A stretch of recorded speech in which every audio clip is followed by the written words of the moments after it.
Sa ngalan ng Ama at ng Anak at ng Espiritu Santo, Amen. ang pagpapala ng ating Panginoong Jesucristo, ang mag-ibig ng Diyos Ama, at ang makikipagkaisa ng Espiritu Santo naway sumainyong lahat. At sumain mo rin. Mga minamahal na kapatid, 5 linggo na tayong naghahanda ng sarili para sa pagdiriwang ng Pasko ng pagpapakasakit at pagkabuhay ng Panginoon. Sinikap nating unawain at tuparin ang ating pananagutan sa Diyos at sa kapwa-tao, alinsunod sa aral at halimbawa ni Jesucristo. Kaisa ng buong simbahan, sinisimulan natin ngayon ang mga mahal na araw. Si Kristo ay matagumpay na pumasok sa kanyang lungsod upang tuparin ang kanyang gawain bilang Mesiyas. Ang magpakasakit, mamatay at muling mabuhay para sa ating kaligtasan. Taimtim nating sariwain sa alaala ang kanyang pag-aalay ng sarili para sa kapwa. At kasundan natin siya ng may buhay na pananampalataya. Kaysa niya sa durusa sa krus. Tayo nawa ay makahati niya sa kanyang pananaig sa kamatayan at sa kanyang bagong buhay. Panalangin ng pagbabasbas ng mga palaspas. Manalangin tayo.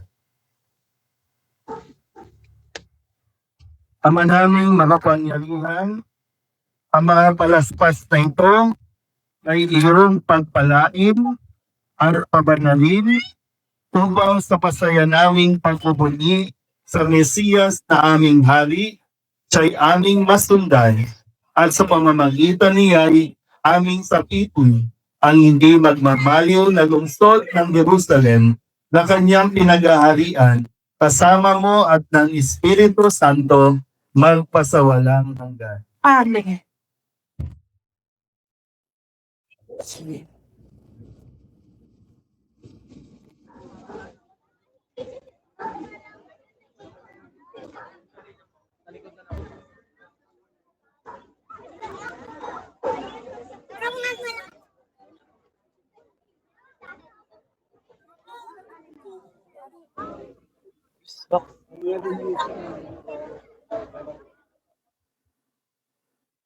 Lalapit po ang mga naiingistel sa inyo dyan sa likod, kaya pumirmi lang po.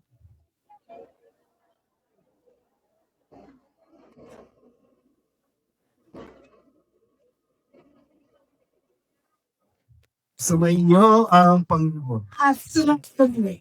Ang mabuting balita ng Panginoon ayon kay San Mateo. Kumi sa iyo, Panginoon. Malapit na sila sa Jerusalem. Pagdating nila sa Bethpage, sa bundok ng mga Olibo, inauna ni Jesus ang 2 alagad. Sinabi niya sa kanila, "Pumunta kayo sa susunod na nayo.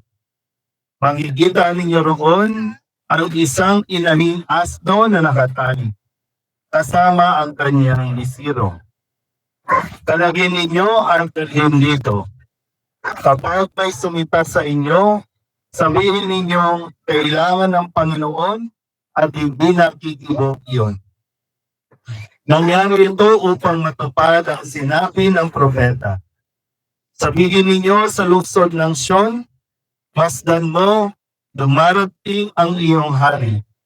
Siya'y mapagpakumbaba, nakasakay sa isang asno, sa isang bisiro ng isang asno. Lumakad ka ang mga alaga at ginawa ang iyong utos ni Jesus. Dinala nila ang inahing asno at ang bisiro. Sinapin nila sa likod ng mga ito ang kanilang labal at sumakay si Jesus. Maraming naglatag ng kanilang malapal sa daan. Ang iba na may pumutol ng mga sanga ng kahoy at inilatag din sa daan. Nagsigawan ng mga taong nauuna at sumusunod sa kanya. Mabuhay ang anak ni David. Pagpalain ang dumarating sa laban ng Panginoon. Purihin ng Diyos. Pagpasok ni Jesus sa Jerusalem, nagulo ang buong lungsod. Sino kaya ito? Tanong nila. Si Jesus, ang propetang taga Nazareth, Galilea, sagot ng karamihan. Ang mabuting balita ng Panginoon. Pinapuri na namin ang Panginoon Yesu Kristo. Mga minamahal na kapatid, tularan natin ang mga tao na nagbunyi kay Jesus. Halinang magprosesyon sa kanyang arangalan, taglay ang kapayapaan.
Manalangin tayo. Ama naming makapangyarihan, ginawa mong halimbawang dapat tularan ang tagapagligtas naming naging di iba sa amin para ang krus namin ay akuin. Pagindapatin mong sa mga pagdiriwang ay aming kamtin ang kanyang ulirang pagkamatiisin at ang pakikisalo sa pagkabuhay niyang maningning sa pamamagitan niya kasama ng Espiritu Santo magpasawalang hanggan. Amen. Maupo po ang lahat.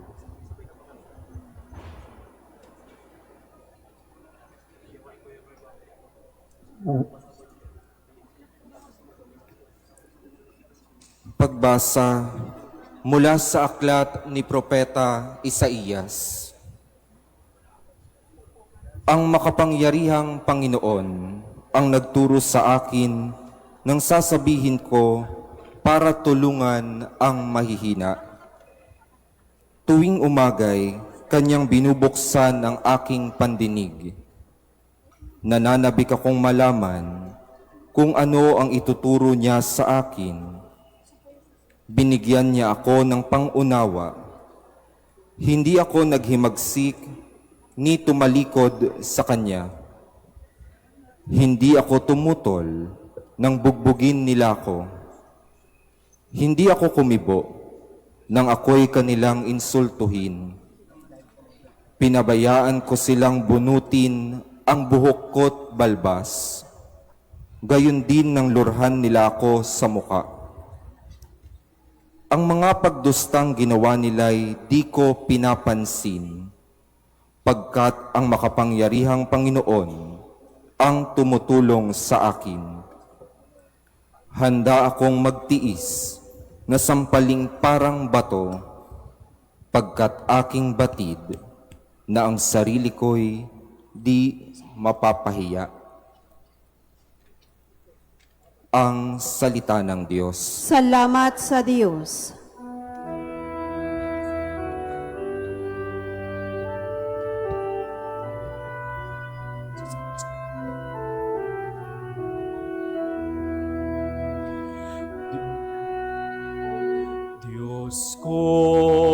Diyos ko, bakit naman ako iyong pinabayaan?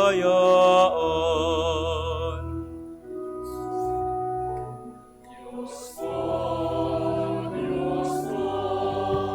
bakit naman ako iyong pinabayaan? Bawat taong makakita'y umiiling nanunukso. Palibak na nagtatawat, sinasabi ang ganito. Nagtiwala siya sa Diyos, ngunit hindi siya pansin. Kung talagang minamahal, bakit hindi intindihin?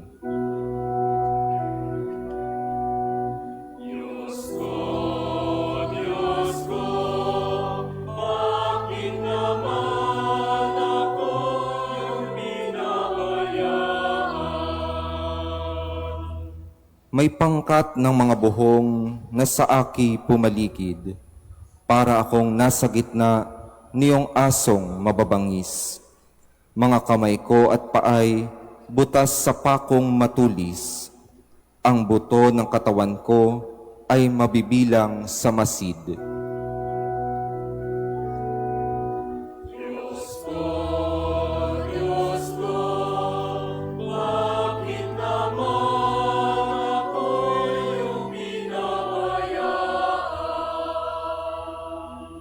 Pinaghati-hati nila ang damit ko sa katawan, at hinubad na tunika'y dinaan sa sapalaran. Huwag mo akong ulilahin, huwag talikdan, Panginoon. O aking tagapagligtas, bilisan mo ang pagtulong.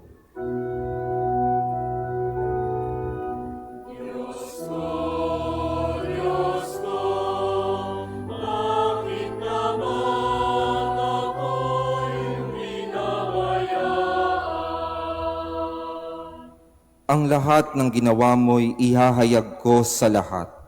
Sa gitna ng kapulungay, pupurihin kitang ganap. Purihin ang Panginoon ng lahat ng kanyang lingkod.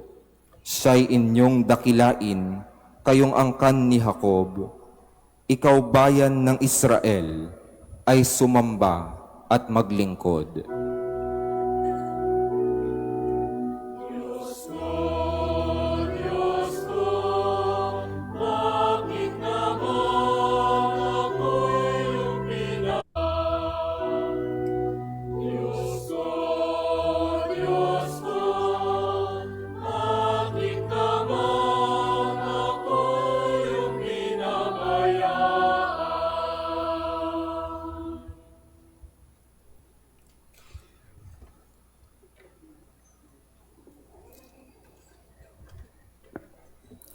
Pagbasa mula sa sulat ni Apostol San Pablo sa mga taga-Filipos. Si Kristo Jesus, bagamat siya'y Diyos, ay hindi nagpilit na manatiling kapantay ng Diyos. Bagkus, hinubad niya ang lahat ng katangian ng pagka-Diyos. Nagkatawang tao at namuhay na isang alipin.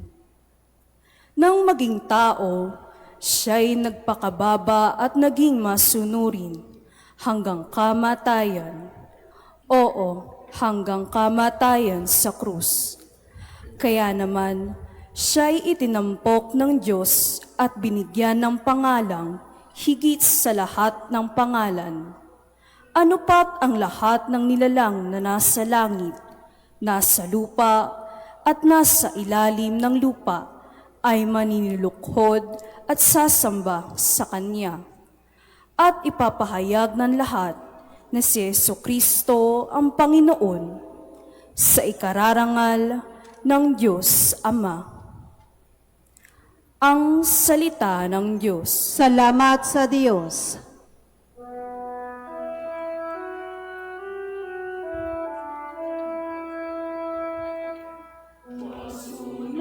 Sunurin Cristo Jesus,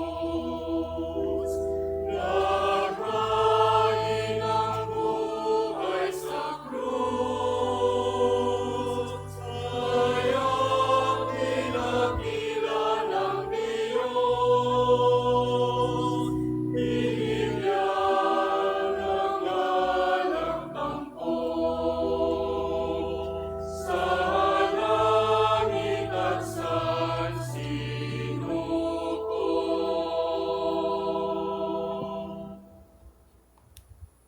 Ang pagpapakasakit ng ating Panginoong Heso Kristo ayon kay San Mateo. Noong panahong iyon, iniharap si Jesus kay Gobernador Poncio Pilato. Ikaw ba ang hari ng mga Hudyo? Tanong sa kanya ng gobernador. Sumagot si Jesus. Kayo na ang nagsasabi. Ngunit nang paratangan siya ng mga punong saserdote at ng matatanda ng bayan, hindi na siya sumagot. Kaya't sinabi sa kanya ni Pilato, Hindi mo ba naririnig ang mga ipinararatang nila sa iyo? ngunit hindi sumagot si Jesus gaputok-man, kaya't nagtaka ang gobernador. Tuwing pista ng Paskwa, kinaugalian na ng gobernador ang magpalaya ng isang bilanggo, sino mang mahiling ng taong bayan. Noon ay may isang kilalang bilanggo na nagngangalang Barabas. Kaya't nang magkatipon ng mga tao, tinanong sila ni Pilato, Sino ang ibig ninyong palayain ko? Si Barabas o si Jesus na tinatawag na Kristo? alam ni Pilato na inggit ang nag-udyok sa kanila na dalhin sa kanya si Jesus. Hindi lamang iyan. Samantalang siya'y nakaluklok sa hukuman, nagpasabi sa kanya ang kanyang asawa. Huwag kang makialam sa taong iyan na walang kasalanan, sapagkat kagabi pinahirapan ako ng aking panaginip tungkol sa kanya. Ang mga tao na may sinulsulan ng mga punong saserdote at ng matatanda ng bayan, nahilingin kay Pilato na si Barabas ang palayain at si Jesus ay ipapatay. Muli silang tinanong ng gobernador. Sino sa dalawa ang ibig ninyong palayain ko? Si Barabas po! Sagot nila, sinabi sa kanila ni Pilato. Kung gayon, ano ang gagawin ko kay Jesus na tinatawag na Kristo? Sumagot ang lahat. Ipako sa krus! Bakit? Anong masama ang ginawa niya? Tanong ni Pilato, ngunit lalo pa nilang isinigaw. Ipako sa krus! Nang makita ni Pilato na wala na siyang magagawa at malamang pang magkagulong mga tao, nagpakuha siya ng tubig at naghugas ng kamay sa harapan ng mga tao. Wala akong pananagutan sa kamatayan ng taong ito. Bahala kayo. Sabi ni Pilato, sumagot ang mga tao. Pinanagutan namin at ng aming mga anak ang pagkamatay niya. At pinalaya niya si Barabas, ngunit ipinahagupit si Jesus at ibinigay sa kanila upang ipako sa krus. Si Jesus ay dinala ng mga kawal ng gobernador sa pretoryo at nagkatipon ang buong batalyon sa paligid niya.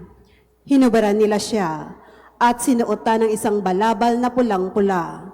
Naglikaw sila ng halamang matinik at ipinutong sa kanya, saka pinapaghawak ng isang tambo sa kanyang kanang kamay, at palibak siyang niluhod-luhuran at binati. Mabuhay ang hari ng mga Hudyo! Siya'y pinaglulurhan, kinuha nila ang tambo at siya'y pinaghahampas sa ulo. At matapos kutyain, kanilang inalisan siya ng balabal, sinuotan ng sariling damit at inilabas upang ipako sa krus. Paglabas nila ng lungsod, kanilang nakita ang isang lalaking nagngangalang Simon, isang taga Sirene. Pilit nilang ipinapasan sa kanya ang krus ni Jesus. Pagdating sa lugar na tinatawag na Golgota, na nangangahulugang pook ng bungo, binigyan nila si Jesus ng alak na hinaluan ng apdo. Ngunit nang matikman niya, ay hindi ininom. Nang maipako na siya sa krus, pinaghati-hatian nila ang kanyang mga damit, matapos magsapalaran. At naupo sila upang siya'y bantayan. Nakasulat sa kanyang ulunan ang sakdal laban sa kanya. Ito'y si Jesus, ang hari ng mga Hudyo. 2 tulisan ang kasabay niyang ipinako sa krus, isa sa kanan at isa sa kaliwa. Nilibak siya ng mga nagdaraan at tatango-tango pang sinabi, Di ba ikaw ang gigiba ng templo at muling magtatayo nito sa loob ng 3 araw? Iligtas mo ngayon ang iyong sarili. Kung ikaw nga ang anak ng Diyos, bumaba ka sa krus! Kinutya rin siya ng mga punong saserdote, ng mga eskriba at ng matatanda ng bayan. Sabi nila, Iniligtas ang iba, ngunit ang sarili di mailigtas. Di ba siya ang hari ng Israel? Bumaba lang siya ngayon sa krus. Maniniwala kami sa kanya. Nananalig siya sa Diyos at sinabi niyang siya ang anak ng Diyos. Iligtas siya ng Diyos kung talagang iniibig siya. at inalipusta rin siya ng mga tulisang ipinakong kasabay niya. Mula sa tanghaling tapat hanggang sa 3 ng hapon ay nagdilim sa buong lupain. Nang mag-i-3 ng hapon, sumigaw si Jesus. Eli, Eli, lama sabachthani. Ibig sabihin, Diyos ko, bakit mo ako pinabayaan? Narinig ito ng ilan sa mga nakatayo roon, at sinabi nila, Tinatawag niya si Elias. agad tumakbo ang isa sa kanila at kumuha ng espongha, tinigmak ng maasim na alak, inilagay sa dulo ng isang tambo, at ipinasipsip kay Jesus. Ngunit sinabi naman ng iba, Hintay muna. Tingnan natin kung darating si Elias upang iligtas siya. muling sumigaw si Jesus at nalagutan ng hininga. Lumuhod po ang lahat.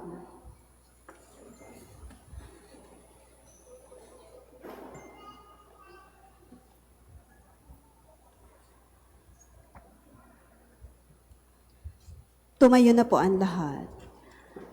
Biglang napunit sa gitna ang tabing ng templo, mula sa itaas hanggang sa ibaba.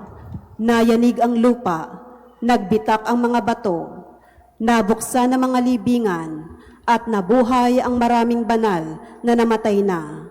Lumabas sila ng libingan, at nang muling mabuhay si Jesus, sila'y pumasok sa banal na lungsod, at nakita roon ng marami. Nasindak ang kapitan at ang mga kawal na nagbabantay kay Jesus. Nang maramdaman nila ang lindol at masaksihan ang lahat ng nangyari. Tunay na ito'y anak ng Diyos. Ang mabuting balita ng Panginoon. Pinupuri ka namin, Panginoong Heso Kristo. Isa niyo mga palaspas. Sige po. Ngayon ay linggo ng palaspas sa pagpapakasakit ng Panginoon. Bagamat ito po ay hindi araw ng mga palaspas.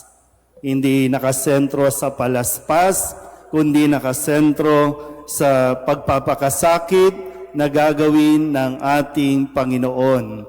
Na ating pong narinig sa umpisang bahagi na napakasayang tagpo ng nangyari noong si Jesus ay dumating o pumasok sa Jerusalem.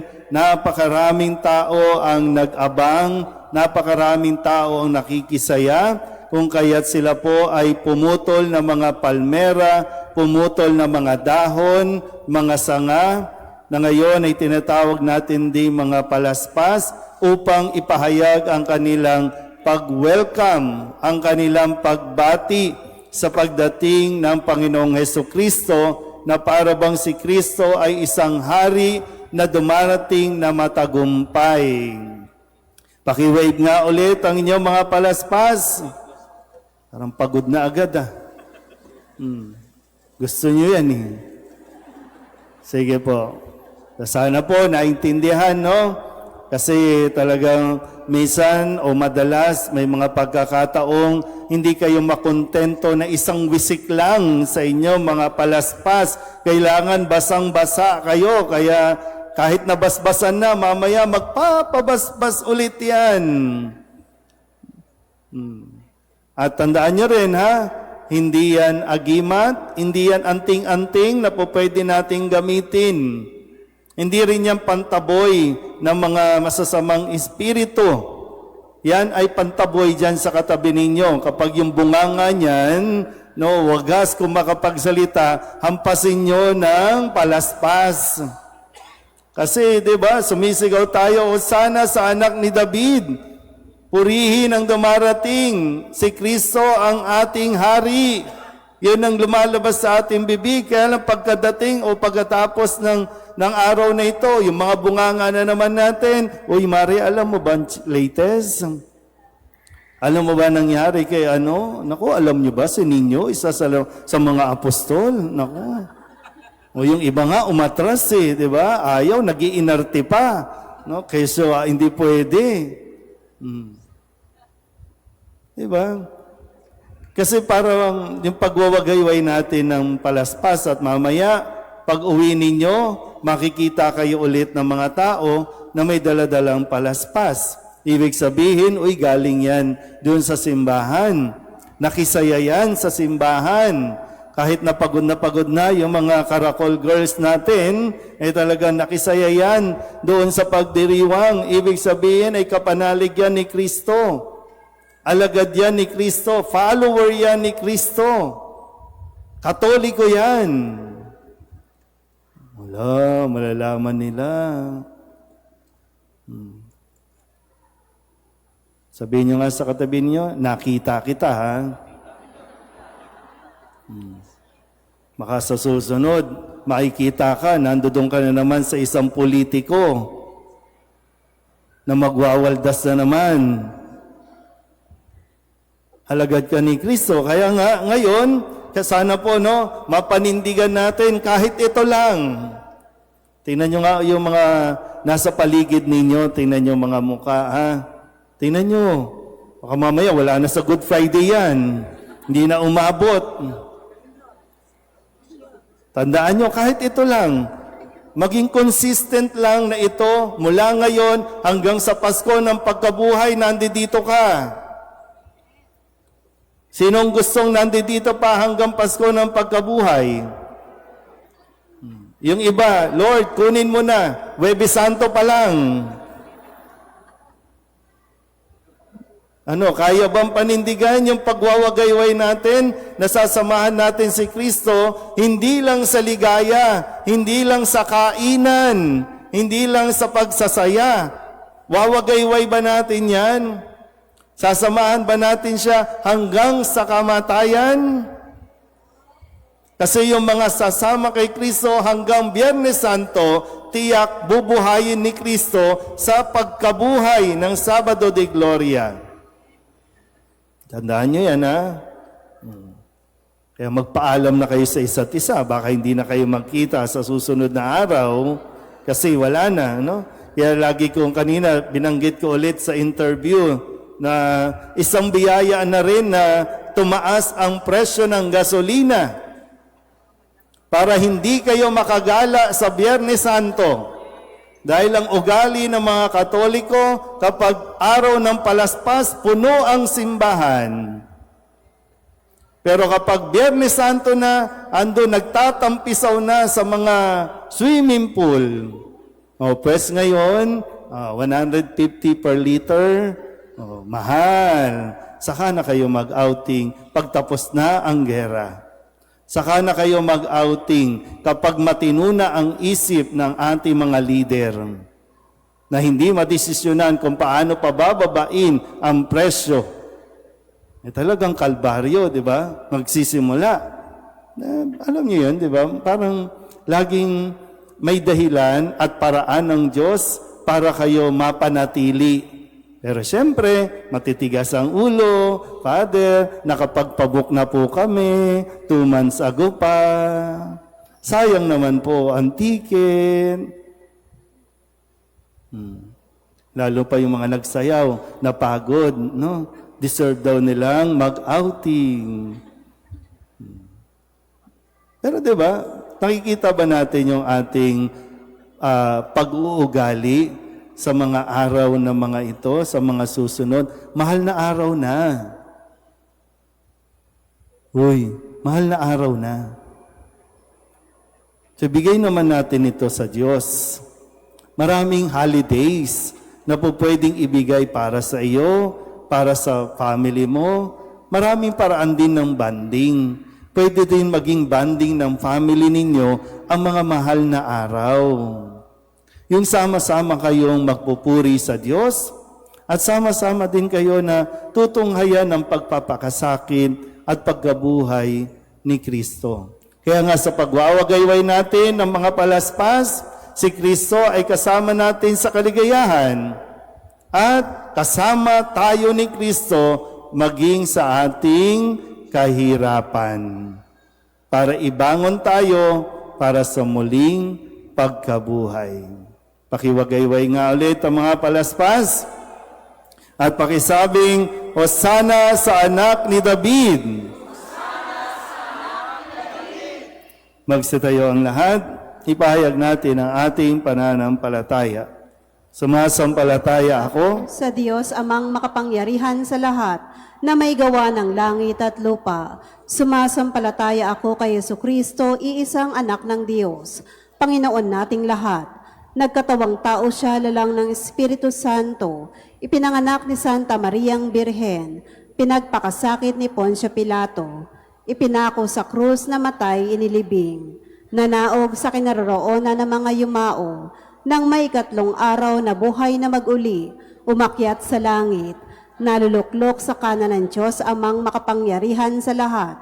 Doon magmumulang paririto at huhukom sa nangabubuhay at nangamatay na tao. Sumasampalataya naman ako sa Diyos Espiritu Santo, sa banal na simbahang katolika, sa kasamahan ng mga banal, sa kapatawaran ng mga kasalanan, sa pagkabuhay na muli ng nangamatay na tao, at sa buhay na walang hanggan. Amen. Mga kapatid, buong kababaang loob nating itaas sa ating Ama sa langit ang ating mga panalangin at alang-alang sa pagpapakasakit at kamatayan ni Jesus, Manalig tayong diringgin niya ang ating panalangin, ang ating itutugon. Panginoon, sa iyong awa, dinggin mo kami. Panginoon, sa iyong awa, dinggin mo kami. Para sa sambayang Kristiyano, upang ang mga palaspas ay maging tanda ng pagsunod ng bawat isa sa halimbawa ni Kristo na nag-alay ng sarili sa krus, upang matutunan ng bawat isa na mag-alay ng kanilang oras, kakayanan at yaman sa Diyos at sa kapwa. Manalangin tayo sa Panginoon. Panginoon, sa iyong awa, dinggin mo kami. Para sa buong daigdig, upang mabatid ng lahat ng tao na walang tutunguhan ng pagkakamakasarili at matatamo lamang ang tunay na kagalakan sa pakikipagkapwa at pagtulong sa kapwa. Manalangin tayo sa Panginoon. Panginoon, sa iyong awa, dinggin mo kami. Para sa mga may sakit, naghihirap at naghihingalo, upang ang pagpapakasakit at pagbuhos ng dugo ni Kristo ang maghatid sa kanila ng paghilom, kapayapaan at bagong lakas. Manalangin tayo sa Panginoon. Panginoon, sa iyong awa, dinggin mo kami.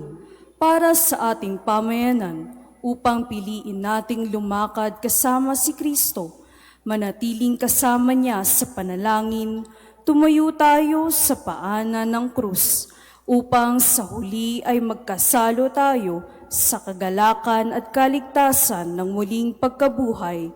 Manalangin tayo sa Panginoon. Panginoon, sa iyong awa, dinggin mo kami.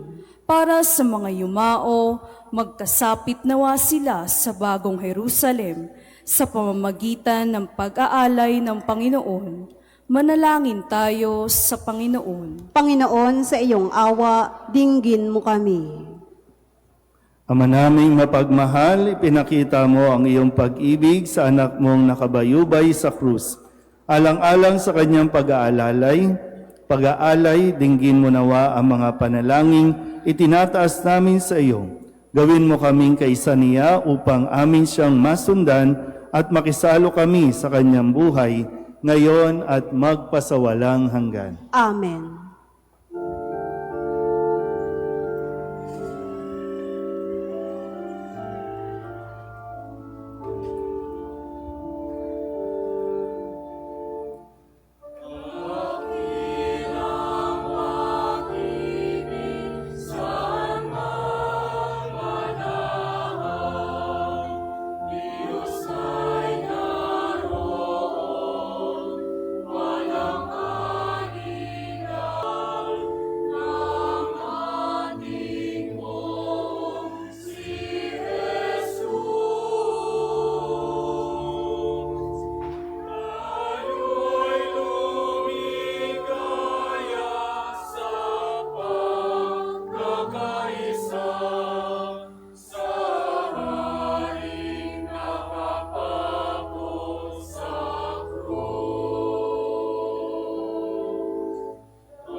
Manalangin kayo mga kapatid upang paghahain natin ay kalugdan ng Diyos Amang makapangyarihan. Tanggapin nawa ng Panginoon itong paghahain sa iyong mga kamay, sa kapurihan niya at karangalan sa ating kapakinabangan at sa buong sambayanan niyang banal. Ama naming lumikha, pakundangan sa pagpapakasakit ng iyong bugtong na anak, sumaamin nawa ang iyong pagpapaunlak na di makakamit ng tanang aming pagganap, kundi ng paghahaing minsan lamang para sa lahat, na mula sa iyo'y pinakikinabangan namin at tinatanggap sa pamamagitan ni Jesucristo kasama ng Espiritu Santo, magpasawalang hanggan. Amen. Sumainyo ang Panginoon. At sumaiyo rin. Itaas sa Diyos ang inyong puso at diwa. Tinaas na namin sa Panginoon. Pasalamatan natin ang Panginoong ating Diyos. Marapat na siya ay pasalamatan. Ama naming makapangyarihan, tunay ngang marapat na ikaw ay aming pasalamatan sa pamamagitan ni Hesu Kristo na aming Panginoon.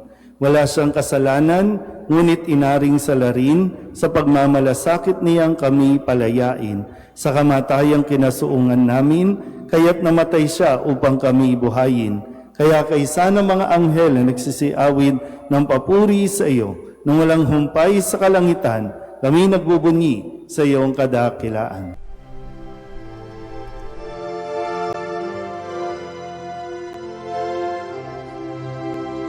Santo, Santo, Santo, Panginoong Diyos makapangyarihan, napupuno ang langit at lupa ng kalwalhatian mo. Hosana sa kaitaasan, pinagpalang na paririto sa ngalan ng Panginoon. Hosana sa kaitaasan.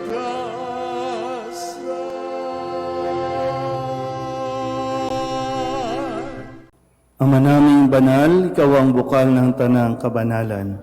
Kaya sa pamamagitan ng iyong Espiritu, gawin mong banal ang mga kaloob na ito upang para sa aming maging katawan at tugo ng aming Panginoong Hesu Kristo.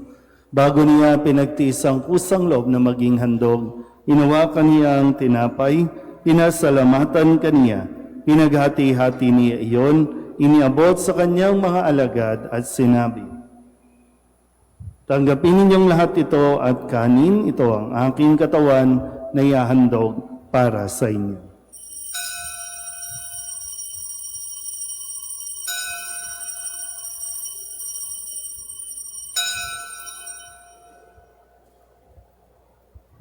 Gayun din naman nang matapos ang hapunan, hinawakan niya ang kalis, muli kaniyang pinasalamatan. Iniabot niya ang kalis sa kanyang mga alagad at sinabi, "Tanggapin ninyong lahat ito at inumin. Ito ang kalis ng aking dugo, ng bago at walang hanggang tipan. Ang aking dugo na ibubuhos para sa inyo at para sa lahat sa ikapagpapatawad ng mga kasalanan. Gawin ninyo ito sa pag-alaala sa akin."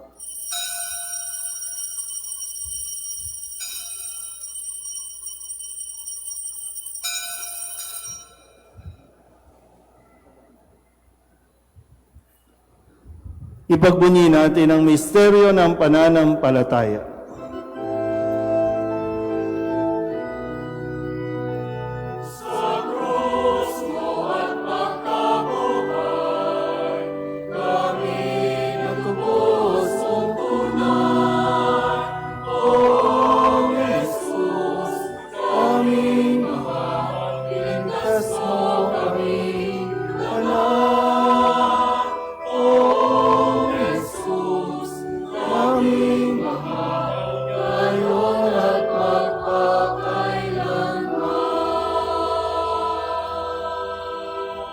Ama, ginagawa namin ngayon ang pag-alaala sa pagkamatay at muling pagkabuhay ng iyong anak.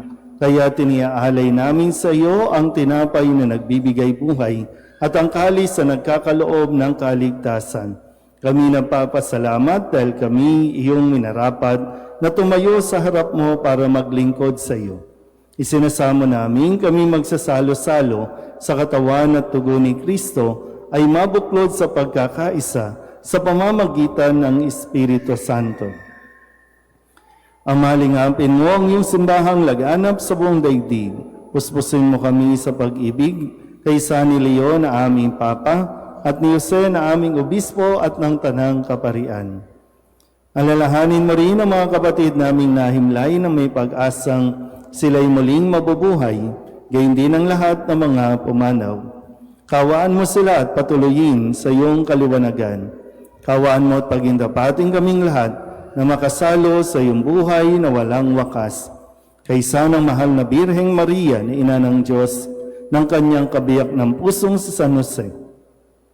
Kaysa ng mga apostol at ng lahat ng mga banal na namuhay dito sa daigdig na kalugod-lugod sa iyo, may pagdiwang nawa namin ang pagpupuri sa ikararangal mo sa pamamagitan ng iyong anak na aming Panginoong Heso Kristo.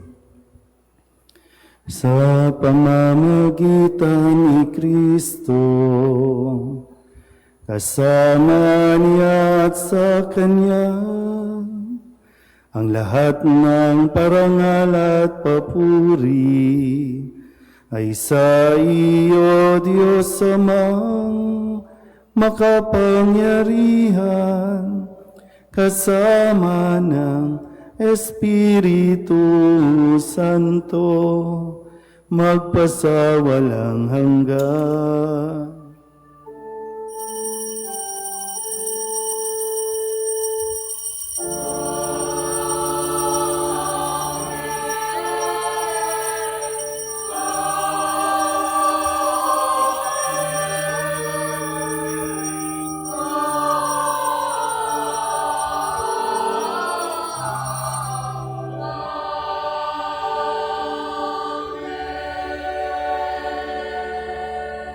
Sa tagabili naman nakagagaling na utos at turo ni Jesus sa Panginoon natin at Diyos, ipahayag natin ang lakas loob.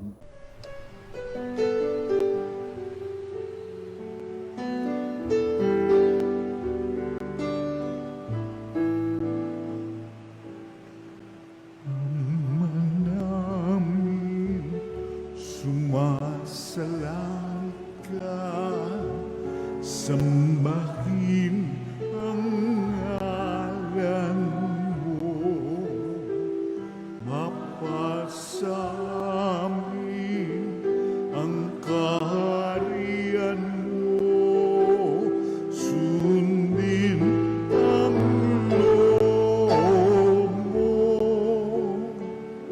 dito sa lupa para nang sa langit. Bigyan mo po kami ngayon ng aming kakanin sa araw-araw at patawarin mo kami sa aming mga sala para ng pagpapatawa namin sa nagkakasala sa amin, at huwag mo kaming ibang dulot sa tukso, at yadya mo kami sa lahat ng masama. Hinihiling namin kami iadya sa lahat na masama, pagkalooban ng kapayapaan araw-araw, iligtas sa kasalanan at ilayo sa lahat ng kapahamakan, samantalang aming pinananabikan ang dakilang araw ng pagpapahayag ng tagapagligtas naming si Heso Kristo.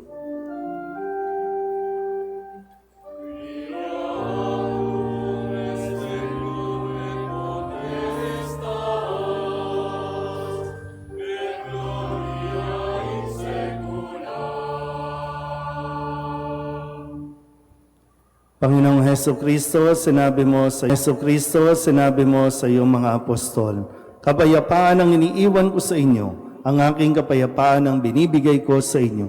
Tunghayan mo ang aming pananampalataya at huwag ang aming mga pagkakasala.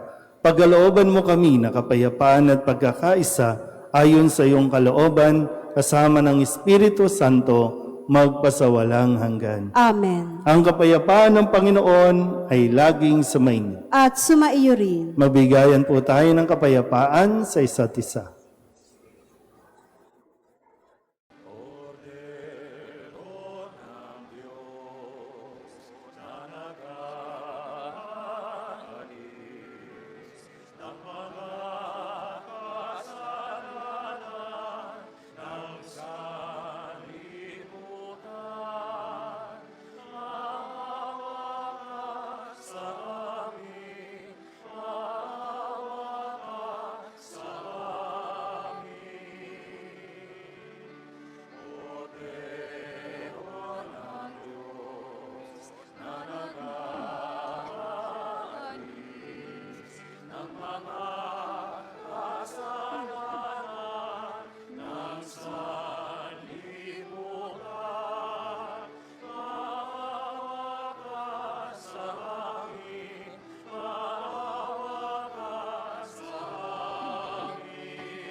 Ito ang kordero ng Diyos.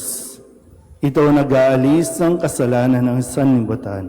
Mapalad ang mga inaanyayahan sa kanyang piging. Panginoon, hindi ako karapat-dapat na magpatuloy sa iyo, ngunit sa isang salita mo lamang ay gagaling na ako.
Manalangin tayo.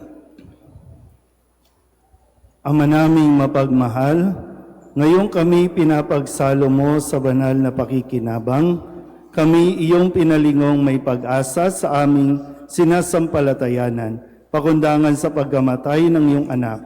Gawin mong kami makarating sa aming paroroonan, pakundangan sa kanyang muling pagkabuhay, bilang tagapamagitan kasama ng Espiritu Santo, magpasawalang hanggan. Amen. Sumainyo ang Panginoon. At sumaiyo rin. Iyuko ninyo ang inyong mga ulo habang iginagawad ang pagbabasbas. Ang Diyos amang maawain na nagkaloob sa inyo ng anak niyang nagpakasakit bilang huwaran ng pag-ibig, ay siya nawang magbasbas sa inyong lahat, pakundangan sa paglilingkod ninyo sa Kanya at sa kapwa, ngayon at magpasawalang hanggan. Amen. Pakundangan sa kanyang kamatayan upang kayo'y huwag dumanas ng walang katapusang pagkamatay, makamtanawa ninyo ang buhay na walang hanggan. Amen.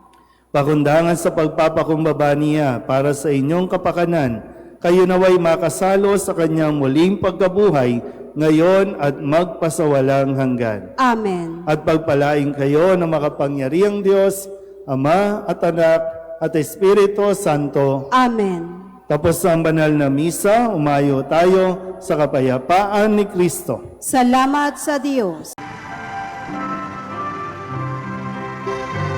Nuestro Padre Jesus Nazareno, sinasamba ka namin, pinipintungo ka namin, aral mo ang aming buhay at kaligtasan.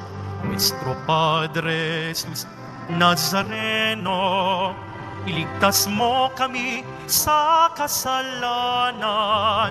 Ang krus mong kinamatayan ay sagisag ng aming kaligtasan. Nuestro Padre Jesus Nazareno, dinarangal ka na amin.